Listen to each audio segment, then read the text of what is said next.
Well, it's just worth remembering that Chris Hedges is a member of the same polity, the same country as Donald Trump. The contrast is stark, and it's a useful point for me to make a point that I often do. We have no hatred for the people of the United States of America.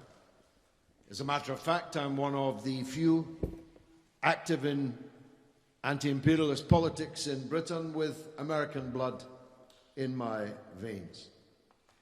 We just don't want to be Americans. We don't want to be ruled by Americans, and we refuse being ruled by anyone that we did not elect and cannot remove.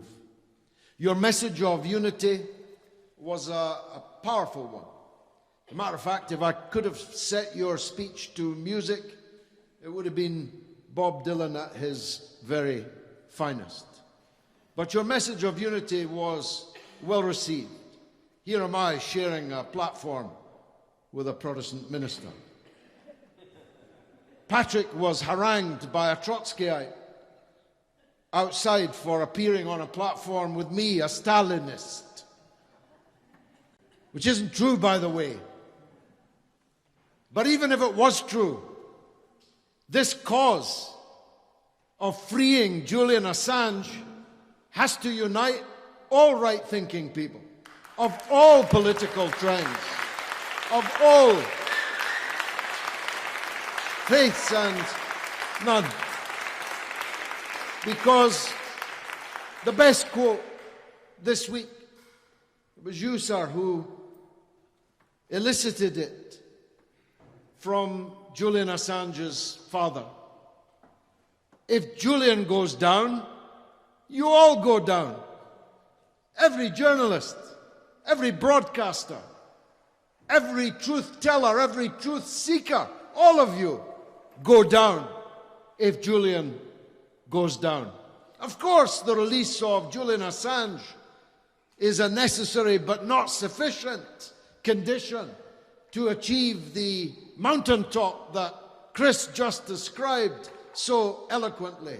It's not sufficient, but it is necessary, because if we fail, then the chill, the big chill, will descend upon all of us, and future battles will not be able to be won.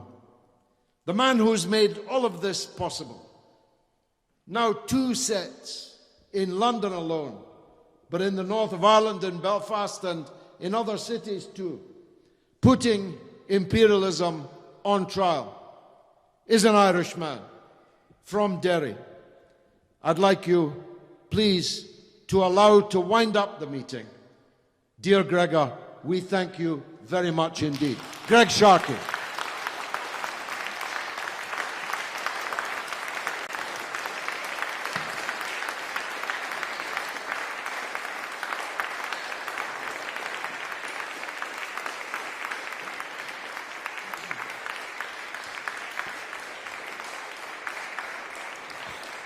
Thank you all for coming. Thank you all for coming over the last 2 nights. Really appreciate it. And I believe we've well and truly put imperialism on trial over the last 2 nights here in London. And we've also shown that we'll never give up on Julian Assange, and we'll never give up our fight for other whistleblowers like Chelsea Manning and Ed Snowden and any other journalists or broadcasters in the future. We will never give up on our fight for liberty and justice and equality. So I'll use an Irish rebel chant, Chucky our la. Our day to come.